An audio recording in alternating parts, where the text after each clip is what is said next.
Welcome to the Fit for Success podcast. Brian Semling is an experienced entrepreneur with over 25 years in business.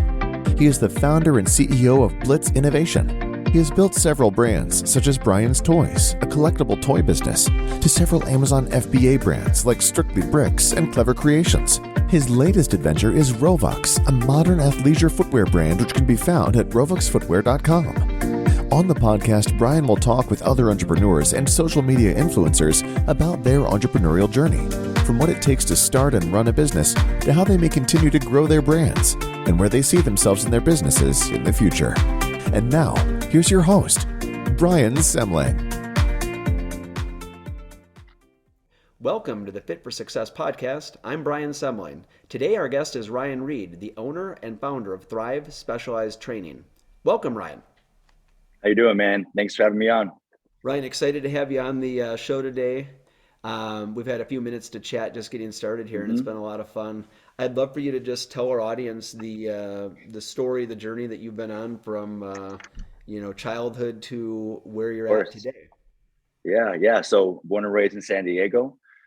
From 8-9 years old, basketball was my life. A very one-track mind, very all or nothing attitude. And, it helped me, grow into a professional basketball player. From 9 years old, it was play ball, do homework, play ball, do homework. So, that got me to high school. Like I went to state championships in high school, went to college, I was able to have All-American honors, was able to lead the nation in 3-point field goals and lead my league in scoring. So it was a great college career. And then I took my talents overseas and played in Cyprus, played in England, and I played in Spain. And for me to, be a 23-year-old, kind of going into manhood, having those years of being uncomfortable was a huge advantage for me. At the time, I didn't know that because, if anyone has ever played overseas, they know it's not all milk and cookies, that you go through things, you go through, being lonely, you go through not having family there, you go through, not getting paid on time, not having a working vehicle, having to fight your way through the language barrier. So, it was great to play basketball and to be able to get paid to, perform my passion, but you go through difficulties. And so, at 27, I had a career-ending back injury, which at 27, as an athlete, especially basketball, that's when you come into your prime. So for me to have to end my career when I thought my prime was starting was very, very hard for me to accept. I went through, a lot of, mental health struggles for a couple months because basketball was all I knew. I didn't know anything else. And if you're an athlete, you can attest to this, that we put our all into our sport and we don't have backup plans. And so, it's either you make it or you don't, but you better make it. So for a couple months, I was kind of just finding my way. I had to go back home, live with my grandmother. I didn't have a job. I didn't have any money. I didn't even have any kind of, path for a career, which was extremely hard for me to accept. So I was like, you know what? I enjoy lifting weights. Let me try my hand at being a trainer. And at the time, it wasn't for, this is my career. It was, let me get enough money so I can move out of my grandma's house and get my own place. Within that first couple months of, training family, that's all really, I had, because this was before Instagram. This was before ads. This was before TikTok. I had no way to get my name out there. So I was just training family. And I developed a really strong passion for helping people. And it didn't seem like work to me. I would go and train and it would be over. And I was like, this is not work. I helped someone become better today and I got paid for it. So that love developed early. About 6 months into that, I'm still trying to get enough money to move out. One of my best friends at the time who played for the Phoenix Suns, he said, hey, Ryan, come to Scottsdale. I'll give you a little bit of an in. I'll introduce you to some club owners. Maybe you can train their employees and whatnot. I was like, you know what? Let's go. I have nothing to lose. So I moved to Scottsdale. It's 2012. I didn't know one person. I only knew one person. I didn't have any clients. I didn't have anything. I totally moved my life. And from then I put my head down and I went to work. As an athlete, you're taught to be better, to work hard. If you're not there yet, then you got to work your ass off to get there. You persevere. And so for that first 2-3 years, that's all I did. I worked 7 days a week. I didn't take any days off. I worked 7 a.m. to 7 p.m. If you wanted to train, I was going to take you. I don't care if I'd have a lunch break. I don't care if I didn't eat that day. I'm going to train you. And so that's what I did for honestly about 5-6 years. And I built my business around having a good product. I was going to train you well. I was going to go the extra mile to make sure your form is right. I'm not going to just stand over you and say good job or just on my phone. I'm going to be involved in you getting better. I'm going to make sure you're doing things right. And so that, doing that over and over again for 5-6 years gave me a good reputation. And my before and afters were crazy. And for anyone who's a trainer, the one thing that you have to have is you have to have good before and afters. People don't care how you train. They want to see, does it work? If they don't see that, then what's their motive to come train with you? So I was able to have really good before and afters. And when I got those, 10, 20, 30 progress pictures, it took off. And so I was able to now hire trainers under me because I was so full, I couldn't take everybody. So I then started to hire trainers that worked for me. And I would give the clients who wanted to train with me to them. And of course, you know how that works. You take a cut of that. And so now, I'm making a business out of this now. I'm still working every day, but now I'm able to, make money when I'm not working. So that's my first taste of having a business. And so that went well. Over my career, I probably had 15, 20 trainers work for me in my business. And then from there, I decided, you know what? I'm limiting myself to just people in Phoenix. I don't like that. I'm going to start an online program. And so the online program has been very well for me. I was able to retire last year. I don't do training anymore. I don't have any trainers who work for me anymore. Everything is online. We have about 1,000 great women from all over the world on my online program. I was able to develop 7 or 8 fitness products, along with one that's a patent that's never been created before. I'm very excited about that. And just different avenues of fitness. I was able to get my Instagram and my TikTok to a high following. And so, keeping that passion, keeping that sincerity about training was able for me to do all these different things. Yeah, it's fascinating how you turned obviously a kind of a tragic injury. Certainly from your Yeah, standpoint at that time, it was like devastating, not just physically, horrible. but your whole life was just kind of changed. Yes.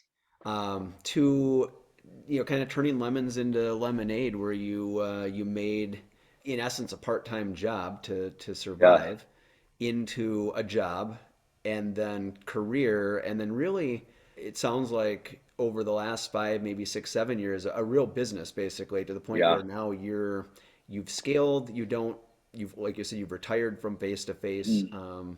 training, and now you're training 1,000+ people remotely through your programs. You've created products, fitness products, and you've got large, social followings basically. So you've really Hmm. gone from, being on your back and not knowing where you were going to go, not probably being confident about the future, feeling bad for yourself, which who wouldn't at that point, Hmm. to, just kicking butt and Yeah. doing great. So congratulations on that. Thank you. Uh, Appreciate it. One thing that stood out to me as you were talking about, starting your business out in Arizona, where you were available 7 days a week from whatever you said, 7 in the morning till Hmm. 7 at night, or 6, or whatever it was.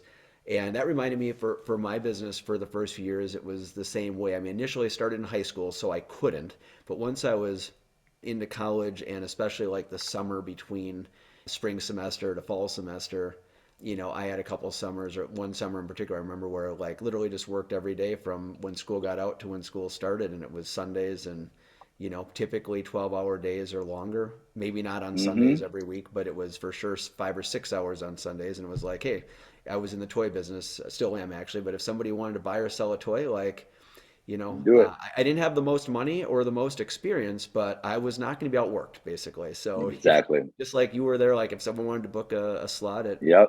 whatever 7 p.m. on a Saturday, most trainers would be like, I'm going to be not working right now. You're like, Right. all right, sign me up. Let's go. Yep. And maybe that's not forever, right? That's maybe not sustainable forever. But when you're Hmm. starting, that's the You have to. that mindset makes it really hard to fail, basically, right? When you're just willing to Exactly. show up. And so I can Yep. appreciate that firsthand.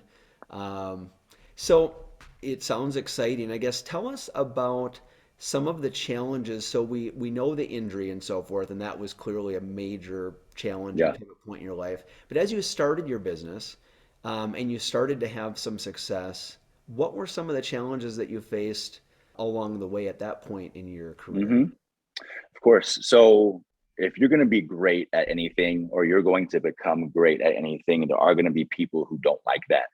I've heard many quotes saying, if you don't have any haters, you're not doing well enough. And so, me coming into the fitness space, coming from a basketball background, was something that people, questioned me about, because I didn't come from bodybuilding. I didn't do physique shows. And most trainers, that's what they do. They lift weights for a living and they go compete in shows. I'm not bulky, I'm not jacked. And so I come from an athletic background. So, coming into a fitness space where they thought I didn't belong, that made me work harder. And, my whole thing is form. I dub myself the form king or whatever, because I study my ass off. I'm making sure I know how to teach my clients good form, because there was not going to be any way that people thought I didn't know my stuff. So it motivated me to work even Yeah. harder. But, and besides that, as you come up, there are going to be, slow seasons. Summer in Arizona is a very slow period for training. So, you got to overcome that. You have to, and this is the thing I learned.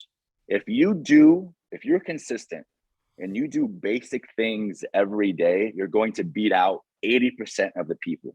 It's all about staying consistent. So I didn't necessarily do anything extremely special. I just did my shit every day. I posted every day. I trained every day. I wasn't late. I had good business. Doing that over a period of time will beat out a lot of Yeah. people. And in the fitness industry, trainers, like I said before, aren't exactly the most hard-working business people. They want to train because it's easy for them, and they don't have to get a job. And I've seen it firsthand. This is why I'm very critical of trainers. I brought a hard-nosed, grinding business aspect mindset to it, and I just stay consistent, and that's the main thing. So where did you were a basketball player for a number of Yeah. years and growing up as a kid before you were pro, where did you Yep. get your business acumen or instincts from? Yes. So my whole family is entrepreneurs. My uncle especially, and I was able to be brought up with strong people starting their own business, and I got to see what they did every day. I would go on ride-alongs with my uncle at 8, 9 years old, and all he did was drive from place to place and then talk to his employees, and that was it. And I'm like, so how do you have all this, uncle? And he pretty much said, because I do it every day. People don't want to stay consistent. They want to go party. They want to go on vacation all the time. I didn't. And I know that's not for everybody, but I did my stuff every day. And so for me, got to see that when I was a young kid. Consistency beats out a lot of people, because a lot of people don't stay consistent. And hard work, the ROI on hard work today is the highest it's ever been, because people don't want to work hard. They want to make money quick and as easy as possible. I come from a generation, I'm 37. I feel like I'm the last generation of like, let's fucking work. And so, I brought that into my business. Yeah, I'm just turned 45 by the way, so I'm like you're kind of the early millennial generation, but Yeah, mindset is not necessarily millennial. It's no, certainly it not from is a work not. ethic standpoint, right? So, Yeah. Hmm. that's an interesting point you made. It gives you a competitive advantage when you have a different mindset from a business standpoint. It gives you, Yes, you can't criticize people necessarily for what they want out of life, but if they're going to compete against you in business, exactly. they're at a disadvantage, because they're Exactly.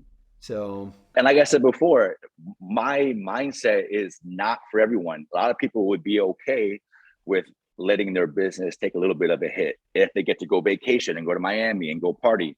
That's perfect. But for me, like I said before, I had the Kobe mindset. Like, I want to be great.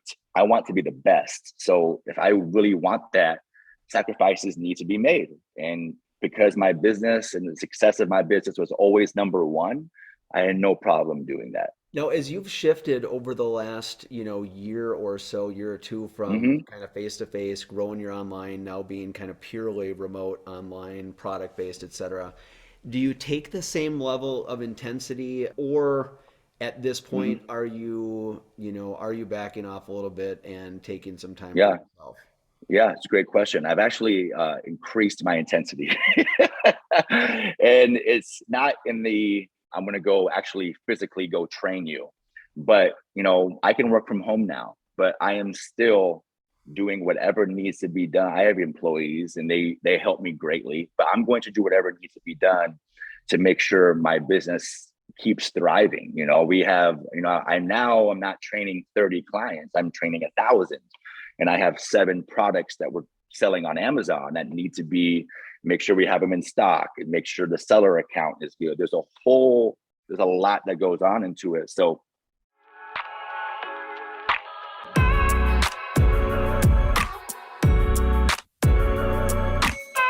Rovox, where fashion meets fitness. So Ryan kind of jumped into it as a business from your sports career. And so mhm. where did you get your business acumen or experience per se? I mean, you were an athlete up until the point that you started this. So how do you know how to run it like a business? Where did you get the Yeah, yeah. I was fortunate enough to have an amazing uncle, amazing family that, are entrepreneurs, and then be able to, see what they do. They ran laundromats, car washes, concrete, building houses.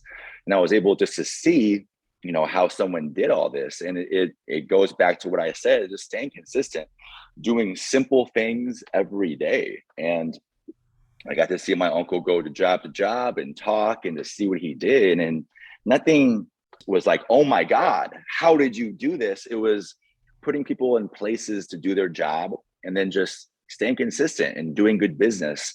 And so I was able to see that as a young kid. And, just because basketball was gone, I didn't drop in my competitiveness. So when I started my business, I still want to be the best. I still want to do these great things. And I brought the things I learned from, playing basketball, the values of hard work and perseverance and not quitting and, not making excuses into my business, because those transfer as well.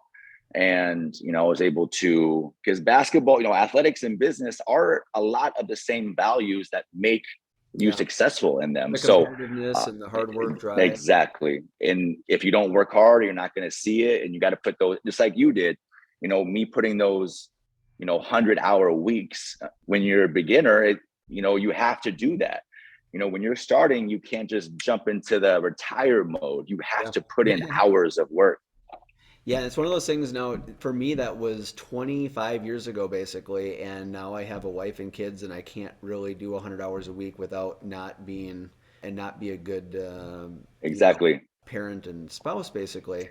So for sure there's part of me that enjoys where I'm at today, but there's also a part of me that looks back and is like, man, those were like kind of awesome days. Yeah. I kind of, and maybe when my kids are out of high school and we can do a business together or what have you, like, maybe we can do I don't know if it'll be 100 hours a week or not, but somewhere in that neighborhood where you're just fully committed, and Yes. you have more, you can really focus. Like, it's not all fun, but there's an aspect of like just see what you can do when you put all your energy Yeah. into 'Cause it. it's all you have. I mean, I'm sure you didn't have, a wife or kids at that time, Right. so, and for me, I'm single, I don't have any kids. So I'm able to put all my energy into that. I have a dog, but still, besides my dog, it's just like, it's just my baby, it is my family, my business. Yeah. So, so as you look to the future, we know where you've kind of been and started as obviously in basketball and then as a trainer and now as really a business person who's growing a kind of a training company, remote, Hmm. online, et cetera. You've got 7 or 8 products you're selling on Amazon. What does the future look like? Yeah, Where are you going in the next 3 to 5 to of maybe? course. It's a great question, man. My North Star, my number one goal is always to help people. There's always going to be more people to help. No matter how many I help, there is more. So I always keep that as my, my guiding light.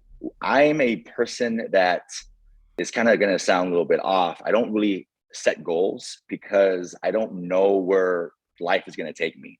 Like 5 years ago, my goal was to put a Thrive trainer in every city in America and have all these trainers. I quickly learned that that's going to be a horrible life for me because managing people on that scale, especially when you put your name on their work, is not what I want to do. And so then I became online, and 2 years ago, I had no idea I wanted to make fitness products, but now that's a big part of my business. So what I do is I'm very open to what comes, but I keep the basic values of hard work, treating people right, and doing good business as my baseline. My number one goal is to grow my online family to 2,000, 3,000, 5,000 people. I have an amazing fitness product line that I want to do really well because they're amazing products and they help people. My form mat was what I patent. It's a mat that helps you put your feet in the right places for you to squat, deadlift, RDL. A lot of people don't know form. So I'm able to now help people with form from all over the world. I want to grow that, and just keeping that as the baseline. My two main things are my products and my online, and maybe 3 to 5 years, maybe I do an acquisition, where I sell my company. So I'm very open to everything that can come, but me growing what I have now is my 3 to 5 year plan. Yeah, taking your 1,000 to 1,500, growing that to 2 Hmm. or 3,000 to whatever, Exactly. to five or more, whatever that leads to. Yes. Growing the sales of your products, probably adding a few new products, I would Yep. imagine. Yep. Are most of your sales on Amazon, or do you sell through other channels as well? Yeah. I most of it's on Amazon. I sell through my site as well, ryanrethrive.com. I sell through my site, but Amazon, people trust Amazon. It's fast shipping, it's free shipping. So most of it is 80% of my e-commerce is done through Amazon. Yeah, as you know, we have a extensive background in lots of Yeah. sales of consumer products on Amazon ourselves. Yep. Yep. Yeah. Well, one of the questions I like to ask guests is how they, keep fit while they run their Yeah. businesses. But I probably don't need to ask you that question because that sort of is, fitness is kind of your business. But it's still something that needs to be done, and it's Yeah. sometimes you don't want to do it. I make sure my rule is that I put an hour a day into my body. That's been my hard rule for the past year now, and I Yeah. do a half hour of cardio, and then I do about 35 to 40 minutes tops of weights. Then I get up early, 6:30. I do my cardio. I'm fortunate enough to have a treadmill in my house, so I do my incline walking or I do my interval running, and then I do my lifts later on. But that is a huge part of my life because doing that is you're more confident, you feel better about yourself, you sleep better, you're stronger. It's directly correlated with my quality of life. You're more And creative too. so, Your brain, it's the whole thing. It's kind of, whole you think thing, about it like, if you have less time to work is one way you could look at it, but you can't work as well if you don't do it, right? It's something you exactly. got to do. It's an Um, investment. so I run each day, and one of the things that I know, and I love running, and I've talked to you about, with my kids, Sony and Eric, and we do it like every day. And I've worked out over my whole life, basically, even when I wasn't running in high school or running now, doing elliptical and push-ups, sit-ups, different Yeah. dumbbells, whatever.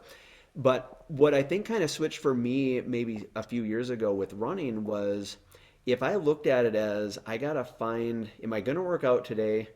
And how much and when is it going to be, like thinking about it each day, then you inevitably end up with days you don't do it or you don't get as much done or it ends up being just not where it needs to be. And Yes. I like you said, you've got your hour a day, you start your day.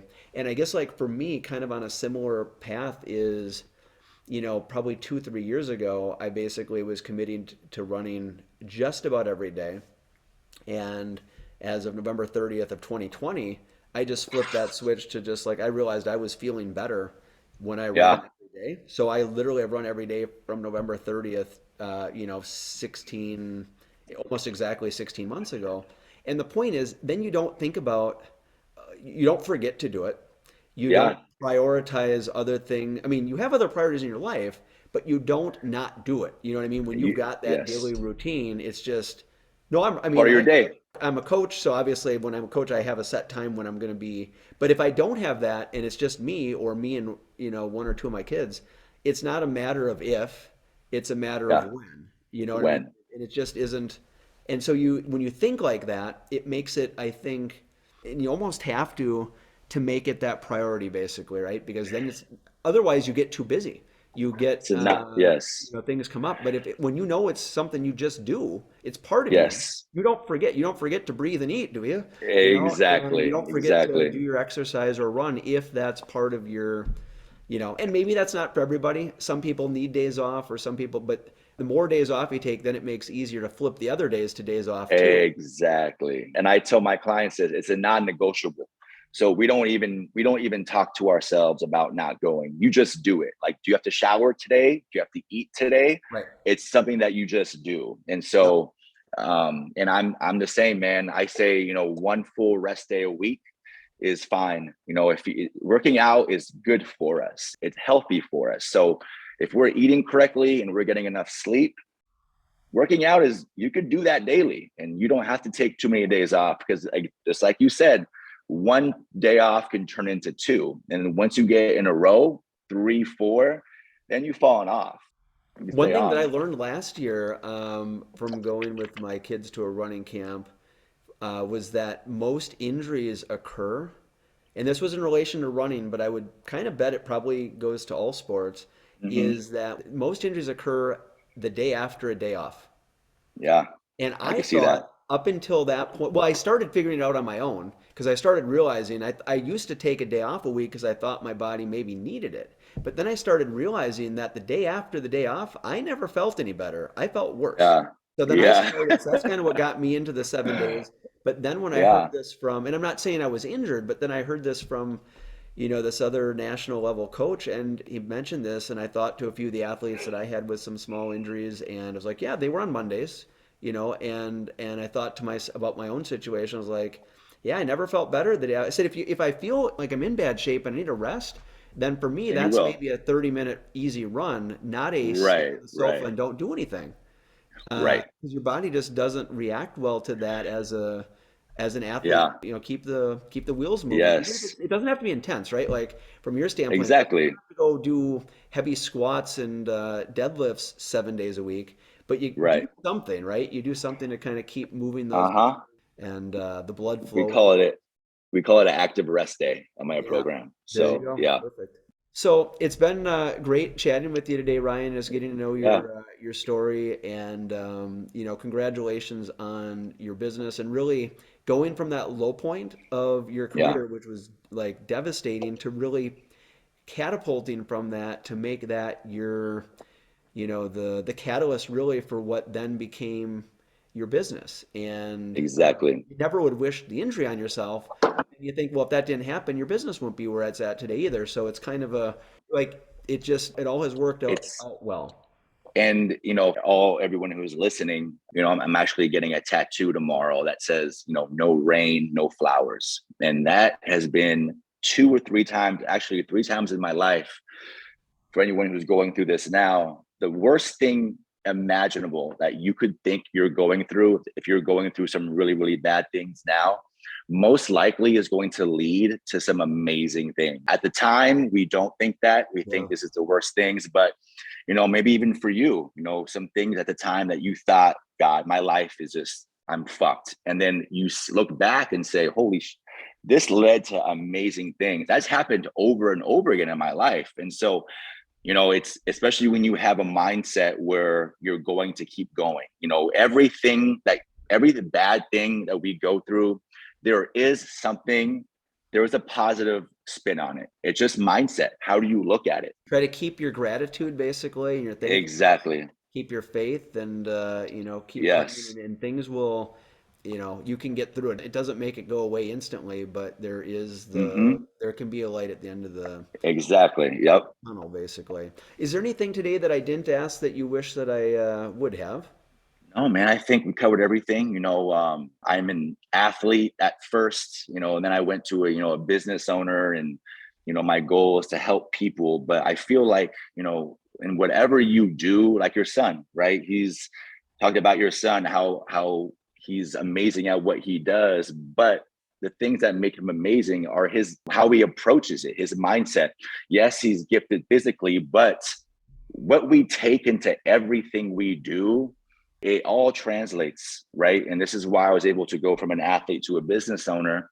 And I had my struggles, but I was able to do it seamlessly because I took my core values that I brought into my athletics into my business. And I feel like if we all do that, anyone, no matter what you do, if you're going into a new job and you don't know how to do it, if you bring hard work, you're dedicated, you're going to figure it out, that can translate into anything. And I feel like I'm a true testament to that because I didn't know how to train. I didn't know how to be a business owner. I was an athlete. And so because I took certain core values into that, I was able to make it successful. And I feel like if whatever people go through that they might not be the best at, you can be great by just doing simple things, so. Being consistent, right? Don't look for the shortcuts. Yeah, keep going. Exactly.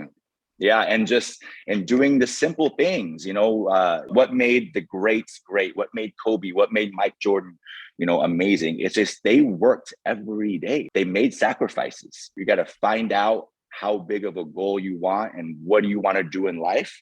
And you have to just work at it. You have to make it your baby. And so, that this is why I tell my clients, they sometimes come to me with 3-4 times a week they work out. I'm like, that's not enough. We want to be great in what we do. We have to make this every day. And so, I'm just a testament to doing simple things daily. That right there will beat out, like I said, 80% of people. So that's what message I want to get across to your listeners for sure. Cool. You've mentioned this maybe once or twice, but want to make sure it's real clear that our listeners know where to find. Yes, thank you. So go ahead. Yeah. So my website is ryanreedthrive.com, and my Instagram and my TikTok is Ryan Reed Thrive, at Ryan Reed Thrive. So those are the places you can find me. Sounds good. And Reed is READ. Yes. So, yes. Well, Ryan, it's been a lot of fun having you on the show. Yes. Thank you very much for joining us. Thanks for having me. I appreciate it. This is the Fit for Success podcast. I'm Brian Semling.